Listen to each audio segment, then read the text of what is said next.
غربت اور پریشانیوں سے دل برداشتہ ہو کر خودکشی کا راستہ اختیار کرنا۔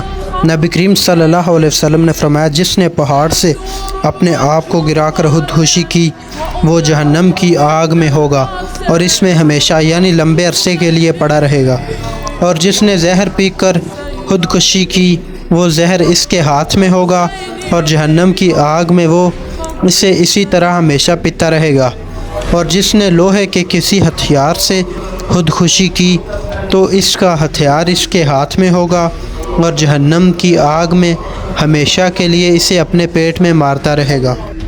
دنیا امتحان اور آزمائش کی جگہ ہے۔ یہاں ہر شخص کو کسی نہ کسی صورت میں دکھوں، غموں اور پریشانیوں کا سامنا رہتا ہے۔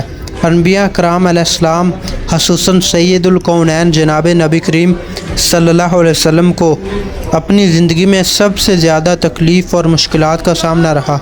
حالانکہ انبیاء کرام علیہ السلام روئے زمین پر سب سے زیادہ مقدس شخصیات ہوتی ہیں، لوگ غربت، فاقوں، ناکامیوں اور پریشانیوں سے دل برداشتہ ہو کر خودکشی کا راستہ اختیار کرتے ہیں اور یہ سمجھتے ہیں کہ شاید اس طرح انہیں ان پریشانیوں سے راحت اور سکون مل جائے گا۔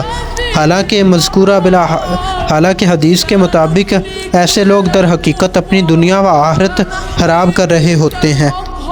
خودکشی کرنا دراصل کمزور ایمان اور اللہ تعالیٰ کی ذات پر بھروسہ نہ کرنے والوں کی نشانی ہے۔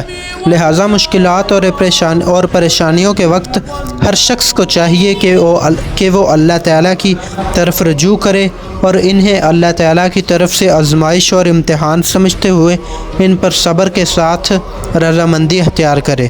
یقیناً یہ صبر رائے گاہ ضائع نہیں ہوگا، بلکہ اس صبر کا صلہ دنیا و آخرت میں اس کو ضرور ملے گا انشاءاللہ۔